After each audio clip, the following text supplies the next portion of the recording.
안녕하세요. 마디세상병원 척추센터 장수진 원장입니다. 오늘은 좀 새로운 내용을 준비해 봤는데 디스크 수술 안 하면 도대체 어떻게 되나요? 환자분들이 제가 디스크를 진단하고 치료하는 과정을 쭉 설명을 드리면 환자분들은 되게 마지막에는 이런 설명을 듣기를 많이 원하시거든요. 그래서 오늘은 이런 내용을 하나 준비해 봤습니다.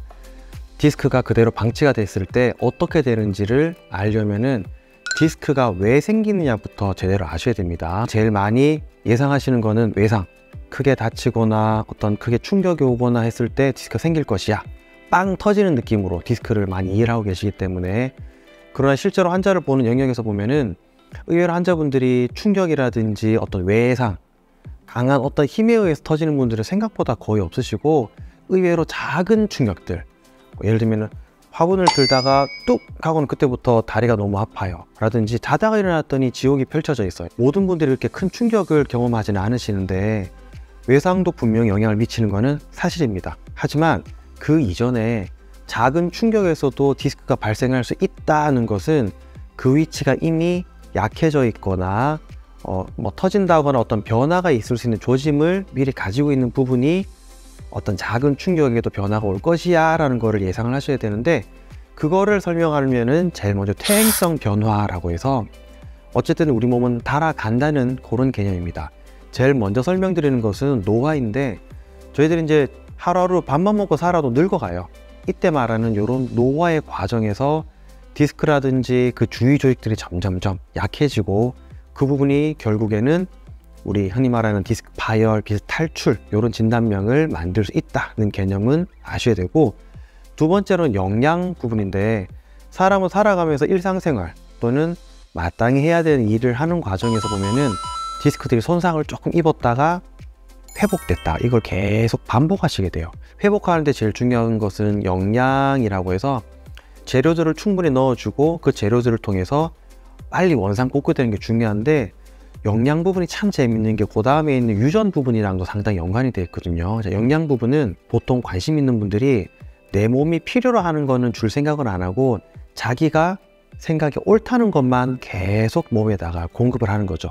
그 과정에서 정작 디스크에는 꼭 중요한 그런 영양 부분을 빠뜨릴 수 있기 때문에 영양 부분도 중요하다고 되어 있고요. 그 다음이 실은 유전인데, 유전이라 할 때는 되게 환자분들은 우리 가족에 디스크가 되게 많이 있으니까 나도 디스크 아닐까 의심하실 수도 있긴 하고, 실은 그 부분도 충분히 있습니다. 인정이 되는 부분이긴 하지만, 의외로 아까 전에 설명드렸던 영양 부분이랑 관련해서 우리 부모님이 몸에 가졌던 관심, 역량, 생활 습관, 이런 것들이 실은 유전이라기보다는 학습이 되는 거죠. 그 과정에서 엄마 아빠의 생활 습관과 영양 부분 또는 이런 환경을 그대로 답습하기 때문에 부모님의 디스크는 결국에는 자녀 세대로 또 유전되는 것처럼 보일 수 있다는 거예요. 그리고 이제 중요한 거는 환경이라는 부분들은 사람마다 워낙에 좀 다양하기 때문에 무거운 물건을 계속 들었다 놨다 숙이고 펴고 하는 일을 반복하는 분들 같은 경우에는 그만큼 디스크가 더 많이 발생할 수 있는 가능성이 높고요. 두 번째로는 운전, 자동차는 계속 진동을 하고 있기 때문에 그 진동과 내 몸의 디스크와 이런 진동의 공명이 이루어져서 트럭이나 버스 같은 거를 운전하는 분들이 더 디스크가 많다고 주장하는 의견이 있을 정도로 환경은 상당히 중요합니다. 우리가 디스크라든지 이런 걸 생각할 때는 나는 내 몸에 관심이 많으니까 운동을 해야지, 제일 먼저 남자분들은 헬스장을 이렇게 따라가게 되는데, 우리 결국 헬스장 가서 하는 것도 무거운 물건 들고 밀고 당기고 하는 것밖에 없기 때문에 헬스장 사장님들 디스크 수술 합니다. 헬스장 다닌다고 해서 디스크 안 생기는 것이 아니라 오히려 더 잘 생길 수 있다는 거는 외부에서 주어지는 충격이나 외상으로 인해서 디스크는 발생할 수 있다는 거를 미리 처음에 설명드렸기 때문에 이런 환경의 영향도 절대로 무시할 수는 없습니다. 그 다음은 비만이에요. 그러니까 비만은 결국 무거운 물건을 허리 위에다 계속 이어 다니는 거예요. 그 위에서 누르는 힘 때문에 더 많이 디스크가 생길 수 있다는 개념이고, 마지막으로는 흡연이에요. 흡연은 결국에는 디스크 표면과 그 주위에 있는 조직들의 작은 혈관들을 꽉 잡아서 피가 더 이상은 원활하게 흐르지 못하는 상태로 만들 가능성이 높아서 결국엔 디스크 또는 협착증의 발생에도 흡연은 크게 영향을 미친다고 되어 있습니다. 자, 디스크가 발생하면은 크게는 두 가지예요. 제일 먼저는 기계적인 압박. 예를 들어 손에 칼이 딱 꽂혔다면은 그 칼에 의한 어떤 통증이 있을 수 있다는 거예요. 디스크가 어느 지점에서 튀어나와서 신경을 압박하기 때문에 이 신경은 압박으로 인한 통증, 방사통, 기계적인 압박을 제거를 해야 돼요. 그 방법이 결국엔 수술이라는 어떤 단어가 되겠지만 오늘은 수술을 설명하는 것은 아닙니다. 두 번째로 중요한 것은 생화학적 반응이에요. 디스크는 신경과 또는 신경관의 입장에서는 이물질이기 때문에 우리 몸은 제일 먼저 기계적인 압박에 이어서 염증이라는 상태를 만들어내요. 그럼 염증은 우리 몸에 손상을 입었으니 이 손상으로부터 빨리 회복되기 위해서 염증 세포들이 모이고 그 과정에서 만들어지는 염증, 매개, 물질들이 신경을 화학적으로 자극해서 결국에는 통증을 만들어내더라는 부분입니다. 그리고 또 한 가지가 면역 반응이에요.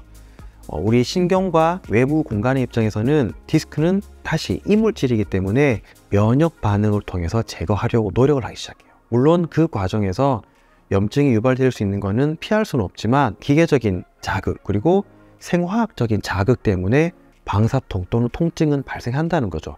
두 번째, 생화학적 반응으로부터 탈출하기 위해서 우리가 제공해 드리는 것은 염증이 있기 때문에 당연히 염증을 떨어뜨려주는 스테로이드 혹은 비스테로이드성 진통 소염제, 입으로 또는 주사로 투여를 하게 되는 거고, 면역 반응에 대해서도 결국엔 염증 반응이기 때문에 일종의 진통제 또는 소염제로 처방하는 게 디스크로 인한 염증, 염증으로 인한 통증을 저희가 도와드릴게요 라는 개념에서는 또는 수술이라든지 약물이라든지 이런 거를 투여를 할 수 있다는 거죠. 자, 그러면 디스크를 가만히 놔두면 어떻게 될까요? 자극이라든지 증상이 심하지 않다면 파열이 되든 돌출이 되든 그냥 냅두면 된다는 개념이에요. 왼쪽 사진은 흔히들 말하는 탈출입니다. 디스크가 자기 위치에서부터 이동을 해서 위 또는 아래로 많이 이동해 있고, 자세히 보시면은 이동한 부분의 디스크는 색깔이 검지 않고 살짝 회색빛을 띠게 됩니다. 요거 일반적인 파열의 모양이고, 오른쪽 그림은 전형적인 돌출의 모양이에요. 자기 형태를 잃지 않고 내부에 있는 조직들이 밖으로 기어 나오지는 않은 상태. 하지만 중요한 거는 이게 돌출입니까 파열입니까에 대한 내용이 아니라 신경이 얼마나 자극을 받느냐가 더 중요하다는 내용이죠. 탈출과 우리 흔히 말하는 돌출, 파열과 이런 개념에서는 디스크는 시간이 지나면은 탈수화라는 반응을 통해서 크기가 조금 작아져요. 우리가 오징어라든지 또는 과일 같은 거를 말리면은 수분이 빠지면서 점점 쪼그라들면서 크기가 좀 줄어드는 것처럼, 디스크 탈출은 디스크의 내부에 있던 수액이라는 조직이 외부로 빠져나오는 상태를 디스크 탈출 또는 수액 탈출증이라고 하는데 다 같은 말이에요. 수액은 원래 수분을 많이 포함하고 있기 때문에 수액이 탈출되고 나면은 수분을 많이 포함하고 있는 상태에서 신경을 자극하다가 시간이 지나면 점점 물이 쪽쪽쪽 빨려나가면서 크기가 점점 작아지는 거예요. 여기다가 면역 반응과 염증 반응을 통해서 더 많이 흡수가 될 수 있지만, 기본적으로 디스크가 탈출되면 크기가 어느 정도는 작아진다더라. 연구에 따르면 수개월에서 1-2년 정도가 지나면은 한 90% 이상은 탈수화, 점점 작아져서 없어질 수 있어 라는 어떤 연구론들이 되게 많이 나와 있어요. 탈출된 환자분들은 대개는 현재 통증은 너무 아파요. 그러나 시간이 지나면서 좋아질 가능성을 충분히 가지고 있다는 개념이고요. 돌출된 분들은 그렇게 아프진 않아요. 뭐 사람에 따라 더 많이 아플 수 있긴 하지만, 돌출된 환자분들은 현재 통증은 그렇게 크지 않을 수 있지만 대신에 시간이 지난다 하더라도 좋아질 가능성을 그렇게 높게 우리가 평가하지는 않는다는 거죠. 여기서부터는 환자 증례를 가지고 조금씩 좀 설명을 드리겠습니다.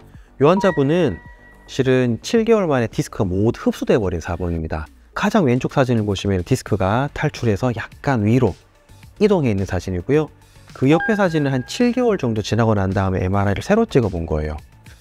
탈출될 당시에는 통증이 너무 심하셨는데 그 옆에 사진을 보시면은 디스크가 더 이상 보이지는 않죠. 그 오른쪽에 위에 사진은 탈출되었을 당시에 우리 디스크 사진이고, 오른쪽 아래 사진은 시간이 지나서 흡수가 되면서 신경이 완전히 자기 자리를 찾은 사진입니다. 디스크들이 탈출된 분들 같은 경우에는 시간이 지나면서 흡수가 될 수 있기 때문에 탈출됐기 때문에 모두 수술한다, 그렇게 이해하시면 안 된다는 거예요. 가장 왼쪽의 사진은 진단됐을 당시고요. 디스크가 4번과 5번 사이 탈출인데 돌출은 아닙니다. 이 상태에서 통증이 그 당시에 너무 심하셨어요. 근데 환자분이 통증이 심했기 때문에 저는 수술을 권할 수밖에 없는 상태이긴 했지만 환자분이 수술을 안 하신 거죠. 그런데 2년 뒤의 사진이 가운데 사진입니다. 변화가 전혀 없으세요. 오른쪽 위의 사진은 2년 전 사진이고 오른쪽 아래 사진은 2년 후 사진이에요. 생각보다 디스크 크기라든지 신경의 압박이 조금 더 심해지면 심해지지 작아지지는 않으셨어요. 오히려 더 커지셨거든요. 그래서 결국에는 수술하셨어요. 디스크가 이분은 파열, 터진 분은 아니세요. 그러나 증상이 심해졌고 2년이 지났음에도 불구하고 통증이 전혀 좋아지지 않으셨기 때문에 결국에는 수술까지 하실 수 있다는 내용이에요. 제가 환자분들께 종종 설명드리는 게 이 부분인데 자연 경과에서 디스크를 가만히 내버려 뒀을 적에 시간이 점점점 지나가면서 어떻게 되느냐, 마지막으로 설명드리는 게 결국에는 적응이라는 내용인데 이제 결국엔 염증이라고 말하는 상태로부터 점점점 좋아져요. 염증은 회복이 될 수 있는 상태를 말하기 때문에 염증으로부터 점점점 좋아지고 디스크는 점점점 작아지고 마지막에 남는 거는 신경이 자기의 환경에 적응하면서 통증이 좋아지는 거예요. 여기서 말하는 적응된다, 좋아진다의 개념은 디스크가 없어졌어요, 염증이 좋아졌어야 되는 개념이 아니라 디스크가 탈출되진 않았고 디스크는 그대로 있지만 좋아지는 분들도 많으시거든요. 그런 분들은 요 신경 또는 신경근이 자기에게 주어진 상태에서 점점 적응하면서 증상이 좋아지는 거예요. 종종 환자분들이 증상이 좋아지는 것을 디스크가 낫고 있다고 오해하시는 분들이 계신데 전혀 아니에요. 어떤 분들은 실제로 디스크가 좋아지면서 증상도 덩달아 좋아지는 분도 계시지만 의외로 많은 분들은 디스크 자체가 그대로 있지만 염증이라든지 또는 신경의 상태가 안정을 되찾으면서 통증이 좋아지는 분도 되게 많으십니다. 그럼 여기서 마지막으로 제가 그럼 어떻게 될 것이냐, 환자분들이 제일 궁금해하는 건 이거거든요. 제가 여기서 수술 안 하면 어떻게 됩니까? 어떠면은 수술 안 하면은 제가 문제가 될 수 있을까요? 질문을 되게 많이 하십니다.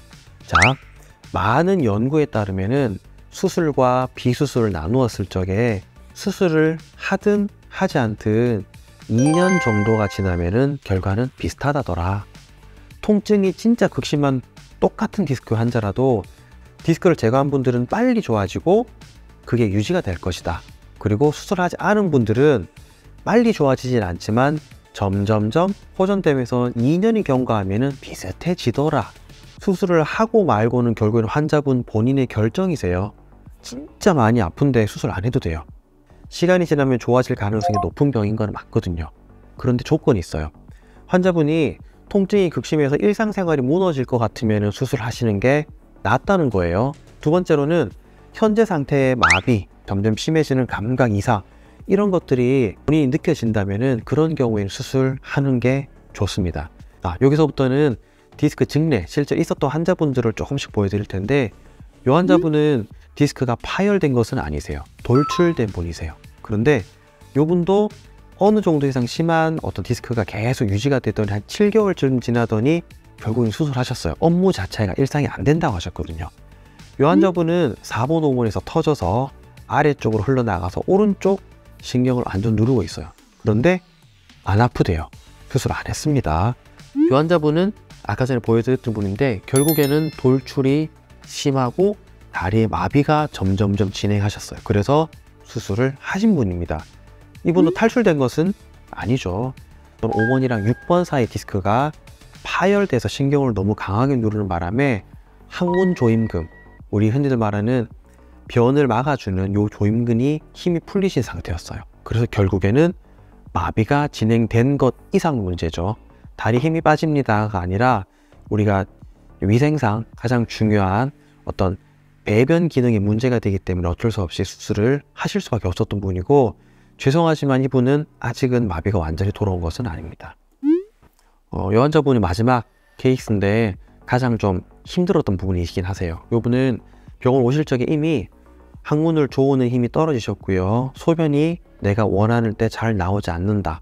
저희는 이런 경우를 디스크 자체는 심하진 않지만 압박이 심하거나 압박된 상태가 너무 오래 지속될 경우에는 코다이키나 신드롬이라고 해서 마미 증후군 또는 마미 총증후군이라고 해요. 이런 경우가 지속되면은 연구에 따르면은 절반은 수술 후에 기능이 회복되지만 절반은 회복 자체가 안 된다. 내지는 3분의 1은 성기능 장애가 영구히 남는다 할 정도로 이런 상태까지 오게 되면은 수술을 할 수밖에 없긴 하지만 그 결과도 언제나 좋지만 않아요. 우리가 MRI만 가지고 수술해야 된다, 해도 되지 않는다, 그렇게 저희가 딱 찍어 설명드릴 수는 없어요.